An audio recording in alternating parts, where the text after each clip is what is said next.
Do schools really kill creativity? Mind mapping. Hello friends, welcome back to Grow with All. Friends, as you all know, आपण 12वी English या सिरीजमधील writing skills हा point बघत आहोत आणि यामधील पहिला जो चॅप्टर होता अर्थात समरी रायटिंग ते आपण प्रिव्हियस व्हिडिओमध्ये डिस्कशन केलेलं आहे. त्या व्हिडिओमध्ये मी तुम्हाला कशा रीतीने समरी रायटिंग्सला पैकीच्या पैकी मार्क्स पडतील अशा रीतीने तुम्हाला मी तिथे टिप्स आणि ट्रिक्स सांगितल्यात. त्याच आता मी इथं पुन्हा सांगणार नाही आहे. ती जर तुम्ही व्हिडिओ बघून घेतली नसेल तर पहिला जाऊन ती व्हिडिओ बघून घ्या आणि त्यानंतर ही व्हिडिओ बघा. ठीक आहे.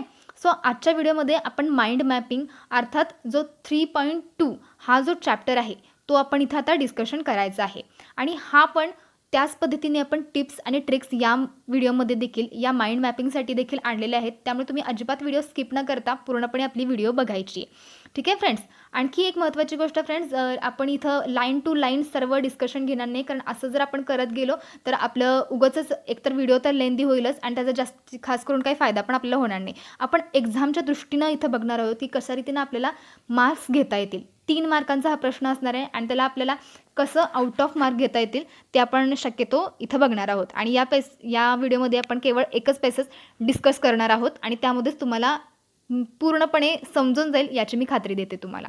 ठीक आहे. सो आपण चालू करूया आपली व्हिडिओ. आणखी एक महत्त्वाची गोष्ट अशी की आपल्यातलीच खूप सारे विद्यार्थी व्हिडिओ बघतात पण चॅनलला सबस्क्राईब करत नाहीत. तर फ्रेंड्स असं करू नका. तुमच्यासाठी आम्ही पण प्रयत्न करतो आहे, त्यामुळे प्लीज चॅनलला सबस्क्राईब करायला अजिबात विसरू नका आणि त्यासोबतच तुमच्या फ्रेंड्स आणि फॅमिलीला देखील हा व्हिडिओ शेअर करा आणि कारण सर्वांचाच हा फायदा झाला पाहिजे. ठीक आहे. सो आपण आपला जो माइंड मॅपिंग हा जो चॅप्टर आहे त्याला आपण स्टार्ट करतो आहे. सगळ्यात प्रथम इथं बघा काय तर पहिला जो आपला पॉईंट आहे तर तो आपण इथं बघू पहिल्यांदा. तर तो काय बघा, व्हॉट इज माइंड मॅप. अर्थात आपल्याला ही कॉन्सेप्ट पहिल्यांदा लक्षात येणं गरजेचं आहे. म्हणजे माइंड मॅप नेमकं असतं काय. तर बघा, अतिशय सोप्या शब्दात मी इथं त्याची एक व्याख्या सांगते तुम्हाला.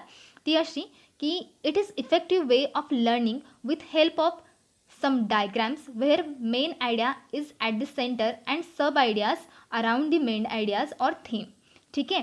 म्हणजे बघा, ही एक इफेक्टिव्ह वे आहे लर्निंगची, म्हणजे समजून घेण्याची, अंडरस्टँड करण्याची एक वे आहे. हा इफेक्टिव्ह वे आहे आणि यामध्ये आपण काय करतो तर डायग्राम्सची हेल्प घेतलेली असते. म्हणजे यामध्ये डायग्राम्स असतात आणि ज्यामध्ये काय असतं तर मेन आयडिया किंवा मेन जी सेंट्रल थीम आहे तर ती मध्ये असते डायग्रामच्या, आणि ज्या सब आयडियाज असतील म्हणजे थोड्याशा लेस इम्पॉर्टंट असणाऱ्या आयडियाज या त्या मेन आयडियाच्या भोवती असतात. अशा रीतीने जी काही डायग्राम्स काढल्या जातात त्यांना आपण काय म्हणतो तर माइंड मॅप असं म्हटलं जातं. सो आय होप तुम्हाला ही कॉन्सेप्ट लक्षात आली असेल. आता आपण ह्याचे काही इमेजेस जे आपल्याला पुस्तकामध्ये दिलेले आहेत तेच आपण इथं बघणार आहोत की जेणेकरून तुम्हाला पटकन लक्षात येईल. तर बघा, एक्झाम्पल्स ऑफ माइंड मॅप्स. ठीक आहे.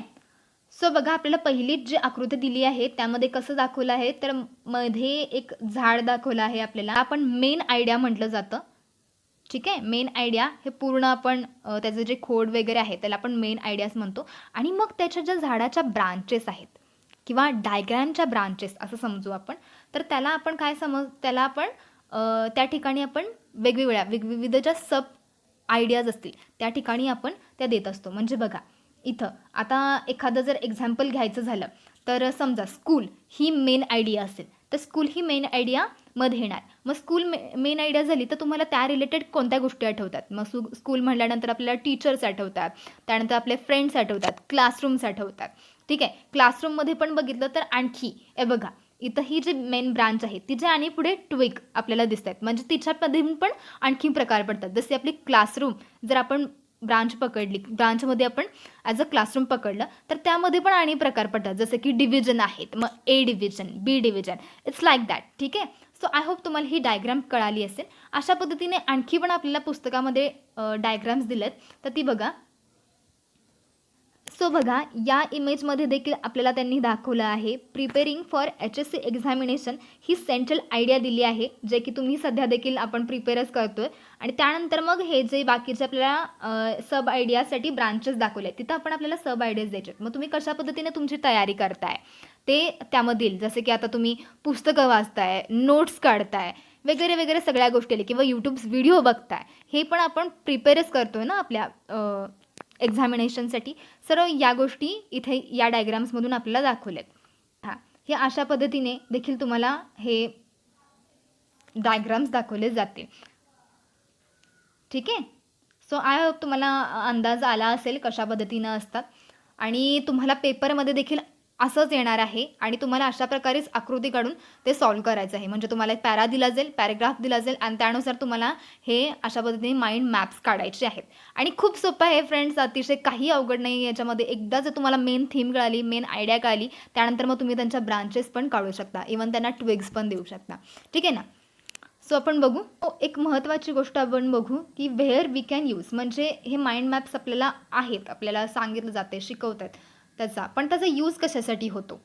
म्हणजे जस्ट आपल्याला एक्झाम पुरताच ह्याचा यूज नाही आहे, ह्याचा यूज त्याच्या बियॉन्डसुद्धा आहे आणि तो तुम्ही तुमच्या डेली लाईफमध्ये देखील यूज करू शकता. म्हणजे बघा, अट्रॅक्टिव्ह प्रेझेंटेशन सगळ्यात महत्त्वाचं. म्हणजे कुठेही जरी तुम्हाला प्रेझेंटेशन करायला जायचं असेल, सध्या तरी तुम्हाला काय नाही, 12वीचे विद्यार्थी आहात तुम्ही, पण जसं तुम्ही ग्रॅज्युएशनला जा त्यावेळेला तुम्हाला काही प्रोजेक्ट्स असतील वगैरे वगैरे, या गोष्टींसाठी तुम्हाला प्रेझेंटेशन्स द्यावे लागतील. त्या ठिकाणी तुम्ही मग अशा पद्धतीने अट्रॅक्टिव्ह वेनी काहीतरी करण्यासाठी आपण क्रिएटिव्हिटी आपल्यातील जिवंत करतो. त्यावेळेला आपल्याला याचा गरज लागते. तसंच note making. Friends, note making हा ह्याचा पुढचा चॅप्टर आहे, तो आपण डिस्कस करणार आहोत. पण मला इथं सांगायला आवडेल की नोट मेकिंग आणि हा जो पॉईंट आहे माइंड मॅप्स, यामध्ये फारसा काही फरक नाही आहे. इवन माइंड मॅप्स हा सब पॉईंट आहे नोट मेकिंगमध्ये. म्हणजे नोट मेकिंग ही ब्रॉड कन्सेप्ट आहे आणि त्यातीलच सब पॉईंट आहे तो म्हणजे माइंड मॅप्स. ठीक आहे. सो हे लक्षात ठेवा, आपण नोट मेकिंग व्यवस्थित डिस्कस करणार आहोत नेक्स्ट चॅप्टरमध्ये. हा नोट मेकिंगच्या बाबतीतच आहे. तसेच समरायझिंग, म्हणजे कोणत्याही गोष्टीला समराईज करण्यासाठी तुम्हाला याचा अतिशय, म्हणजे कुठलाही सब्जेक्ट घ्या आणि तो किती जरी क्लिष्ट असला आणि त्याचा तुम्ही अशा पद्धतीने डायग्राम्स बनवून ठेवला तर लगेच तुम्हाला ते पटकन गोष्टी लक्षात येतात, म्हणजे ओव्हरव्ह्यू घेण्यासाठी सब्जेक्टचा. तसेच अंडरस्टँडिंग कॉम्प्लेक्स कॉन्सेप्ट्स, म्हणजे आत्ताच आपण डिस्कस केलं की खूप क्लिष्ट असणाऱ्या गोष्टी पण आपल्याला अतिशय सोप्या आणि कमी वेळात समजू शकतात टू सेव्ह टाइम्स. म्हणजे एक्झामच्या वेळेला जर तुम्ही असे पूर्ण लेंथी पॅरेग्राफ्स टू पॅरेग्राफ्स किंवा सगळ्या कॉन्सेप्ट वाचत बसण्यापेक्षा जर डायग्राम्स बनवून ठेवल्या, अशा पद्धतीने जर नोट्स काढून ठेवल्या, तर एक्झामला तुम्हाला खूप त्याचा वेळ वाचू शकतो आणि तुम्ही तुमचा वेळ दुसऱ्या जो तुमचा अवघड जात असेल सब्जेक्ट तिकडे देखील तुम्ही तुमचा टाईम इन्व्हेस्ट करू शकता. ठीक आहे. सो असे त्याचे यूज होते. हे तुम्हाला काही एक्झाममध्ये तर विचारलं जाणार नाही की यूज काय आहेत सांगा वगैरे, पण इथं महत्त्वाचं आहे आणि सांगावंसं वाटलं म्हणून मी इथं सांगते. तर आता बघा, आता सगळ्यात महत्त्वाचा पॉईंट आपण इथं डिस्कस करणार आहोत, ते म्हणजे आपल्या एक्झामच्या दृष्टिकोनातून 3 मार्काला यावरती आपल्याला क्वेश्चन्स बनणार आहेत. आणि मग हे आपण तयार कसं करायचं ते आपण आता इथं गोष्टी डिस्कस करू. हे जे पॉईंट्स आहेत हे तुम्ही लक्षात नक्कीच ठेवा. लक्षात हे तुम्हाला ठेवलंच पाहिजे, त्याशिवाय गत्यंतर नाही आहे. आणि यानुसार मी जे तुम्हाला ज्या स्टेप्स सांगितली आहेत त्या व्यवस्थित फॉलो करा. यानुसारच तुम्ही जर तुम्ही राईट केलं माइंड मॅप्स, म्हणजे राईट अर्थात तुमचे डायग्राम्स जर तुम्ही बनवले तर नक्कीच तुम्हाला 3 आउट ऑफ 3 मिळून जातील. काही प्रॉब्लेम नाही आहे. इवन जरी तुमचं इंग्लिश कच्चं असेल तरी निदान तुम्हाला म्हणजे 1.5 ते 2 मार्क तुम्ही यामध्ये हमखास घेऊ शकता. ठीक आहे. काही अवघड नसतं यामध्ये. तर बघा, सगळ्यात महत्त्वाचा पॉईंट तर तो म्हणजे काय, सगळ्यात ज्यावेळेला पेपर आपल्या हातात येईल तर त्यावेळेला तुम्ही काय करायचं, तर रीडिंग करायचं. सगळ्यात पहिल्यांदा तर म्हणजे पेपर हातात आल्यानंतर तुम्ही सगळे, अर्थात मला म्हणायचं की तुम्ही त्या क्वेश्चनवरती जेव्हा पोचा त्यावेळेला तर सगळ्यात प्रथम म्हणजे काय तुम्हाला जे डायग्राम ज्यावरती बनवायला सांगितले तो पॅसेज तो पहिल्यांदा सर्वात प्रथम रीड करायचा अगदी व्यवस्थित, जेणेकरून नुसतं पोपटपंचीसारखं रीड करत सुटायचं नाही, काय अर्थ नाही वगैरे. थोडीफार का होईना तुम्हाला त्याची आयडिया आली पाहिजे. म्हणजे कशा संदर्भात आहे बाबा हा जो पॅरा आहे तो तुम्हाला त्याची थोडी का होईना तुम्हाला आयडिया आली पाहिजे. फर्स्ट रीडिंगमध्ये जर नाही कळलं तर पटकन सेकंड रीडिंगसुद्धा तुम्ही केलं पाहिजे. त्यानंतर जे तो दुसरा पॉईंट आहे ते म्हणजे find out the central idea. म्हणजे त्यातील जो मेन गाभा आहे, मेन जी सेंट्रल थीम आहे ती तुम्हाला हुडकता आली पाहिजे. यासाठी एकच गोष्ट आपण करू शकतो, ती म्हणजे प्रॅक्टिस आणि व्होकॅब्युलरी डेव्हलपिंग. या गोष्टीनुसार तुम्हाला हे पटकन समजून जातं, काही अवघड नाही आहे यामध्ये. तसेच तिसरी जी महत्त्वाची आहे पॉईंट तो म्हणजे add branches to your diagram. म्हणजे आपण पहिल्यांदा रीड केलं, त्यानंतर आपण 2दा रीड केल्यानंतर आपल्याला त्यातील जो गाभा आहे, आता जी सेंट्रल आयडिया आहे ती समजली. आता ती समजल्यानंतर आपण कुठे लिहिणार, तर ती मधोमध लिहिणार डायग्रामच्या, किंवा कशा रीतीनेही तुम्ही तुमच्या डायग्रामची मांडणी केली असेल त्यानुसार. पण जे मेन जे असणार ते तिथं त्या ठिकाणी तुमची सेंट्रल आयडिया येणार. मग त्यानंतर तुम्हाला त्याला ब्रांचेस जोडावे लागतील. अर्थात तुमच्या डायग्रामला आता फांद्या आल्या असतील. मग या ब्रांचेसमध्ये जे सब आयडियाज असतील त्या तुम्हाला त्या ब्रांचेसवरती द्यायचे. त्यानंतर ब्रांचेसपेक्षा पण काही कमी महत्त्वाचे काही पॉईंट्स असतात, जसं की आपण मगाशी डिस्कस केलं स्कूल, क्लासरूम आणि डिव्हिजन. ठीक आहे, डिव्हिजन हे ट्विग्स झालं होतं. अशा रीतीने जे ब्रांचेसपेक्षा कमी महत्त्वाचे असणारे पॉईंट्स तुम्हाला हे डायग्राम्सला जोडायचे की जेणेकरून ते कंप्लीट दिसताना पण व्यवस्थित पद्धतीने दिसेल. सो अशा पद्धतीनेच हे तुम्हाला फॉलो करायचं आहे. आणि जर हे तुम्ही फॉलो केलं ॲज इट इज तर मला नाही वाटत की तुम्हाला कोणीही यामधील पैकीच्या पैकी आता 3 आउट ऑफ 3 मार्क घेण्यापासून थांबवू शकता.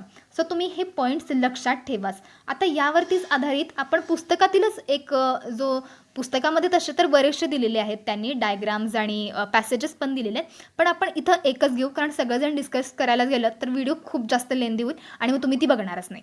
त्यामुळेच मी व्हिडिओची लेंथ पण कमी ठेवण्याच्या दृष्टिकोनातून सांगते की आपण इथं एक पॅरा डिस्कस करू, पण जो मेन पॅरा आहे तो आपण इथं बघू. आता चालू करण्यापूर्वी एक महत्त्वाची गोष्ट ती म्हणजे सर केन रॉबिन्सन बाबत आपण थोडंसं डिस्कस करू. तर ते कोण आहेत तर सर केन रॉबिन्सन हे एज्युकेनालिस्ट आहेत, ॲक्टिव्हिस्ट आहेत आणि त्यांनी एक आरोप केला आहे. तर ते काय म्हणतात तर स्कूल्स किल क्रिएटिव्हिटी. आता जे स्कूल्स आहेत तर ते क्रिएटिव्हिटी किल करण्याचं काम करत आहेत, म्हणजे मुलांच्यामध्ये जी नवनिर्मिती क्षमता असते तर ती किल करण्याचं काम हे स्कूल्स करत आहेत असं ते क्लेम करतात. ठीक आहे, ते काय म्हणतात तर creativity is as important as literacy and we should afford it as same status. म्हणजे क्रिएटिव्हिटी ही साक्षरते इतकीच महत्त्वाची आहे आणि आपण तिला कमी महत्त्वाचं स्थान देऊ नाही शकत आणि आपल्याला हे परवडणारं देखील नाही आहे भविष्यामध्ये. त्यामुळे क्रिएटिव्हिटीला देखील समान स्थान दिलं पाहिजे असं आपल्याला या ठिकाणी रॉबिन्सन सांगतात.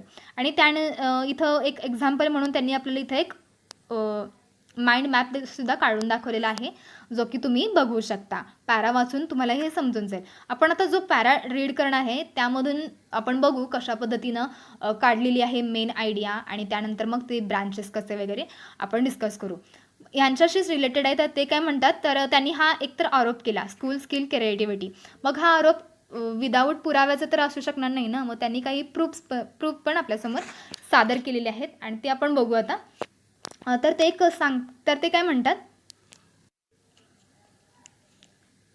गॅलियन लिनी नावाच्या मुलगीचं ते आपल्याला एक्झाम्पल देतात आणि हाच पॅरा आपण इथे आता डिस्कस करणार आहोत. Evidence of how school skill creativity Robinson cites the example of young girl called Gillian Lynne who at the age of 8 was already viewed as problem student with a probable learning difficulty due to her inability to sit still and concentrate. When her mother sought a medical explanation for Gallen's constant fidgeting and lack of focus, doctor suggested they speak privately. As two adults got up to leave, the doctor turned on the radio, left her alone in a music room. Young Gallen began to dance. Observing her through the window, the doctor turned to her mother. Gallen is not sick, he said. She is a dancer.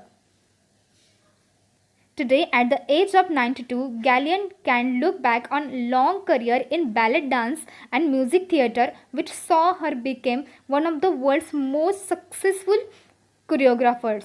With hits like Andrew Weber's Cats and Phantom of the Opera among her many achievements, yet her school had all but written off her external talent for some form of behavioral problem or cognitive impairment. So हा problem आपण हा जो passage होता तो कशाच्या रीती आधारे होता तर तो आपण बघितला. तर बघा हा पूर्ण पॅसेज फिरतो कुणाभोवती तर गॅलेन लिनी हिच्या भोवतीच फिरतो. आता सेंट्रल आयडिया कोण झाली तर गॅलेन लिनी हीच सेंट्रल आयडिया आपल्याला मिळाली इथेच, कारण पूर्ण पॅसेज जर बघितला तर तिच्याविषयीच आहे. मग त्यानंतर जे काही मेन ब्रांच इतर जे ब्रांचेस आहेत सब आयडियाज आहेत तर ते कसे ठरणार तर ते आपल्याला त्याबद्दल एक डायग्राम दिली आहे ती बघू आपण.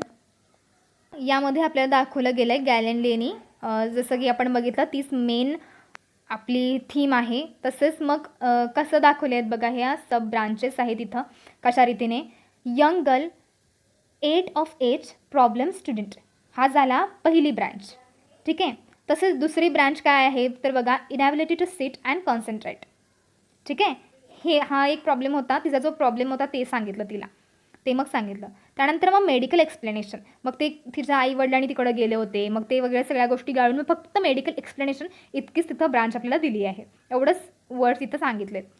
मग बघा, doctor turn on radio, Gillian alone began to dance. म्हणजे जो पूर्ण जे इन्सिडेंट होता तो अतिशय थोडक्या पद्धतीने आणि समजेल अशा भाषेमध्ये इथं आपल्याला सांगितलं आहे. Not sick but a dancer, म्हणजे गॅलिन ही काही सिक नाही आहे, तर ती एक डान्सर आहे. ते किती म्हणजे वर्ड्स गाळून फक्त महत्त्वाचे पॉईंट्स घेऊन बनवले आहे बघा. आणि महत्त्वाचं काय, जी शेवटची ब्रांच जी महत्त्वाची होती तिला थोडंसं हायलाईट केलेलं आहे इथं. आणि कसं दाखवलं आहे बघा, career at music theatre in ballet dance, world's most successful choreographer, school ignored her extraordinary talent. हे होते काही महत्त्वाचे पॉईंट्स आणि हे होते काही महत्त्वाचे पॉईंट्स अबाउट माइंड मॅप्स. आणि आय होप तुम्हाला हे सर्व समजले असतील. आणि मी जे तुम्हाला मध्ये पॉईंट्स जे सांगितले ते खरंच तुम्ही लक्षात ठेवा आणि त्या थ्रूच तुम्ही हे प्रॅक्टिस करायला बघा आणि पेपरमध्ये देखील तशा पद्धतीने सोडवा. कमीत कमी शब्दामध्ये जास्तीत जास्त इन्फॉर्मेशन आपल्याला समोरच्याला द्यायची आहे, हे डोक्यात ठेवूनच आपल्याला तो पेपर सोडवायचा आहे.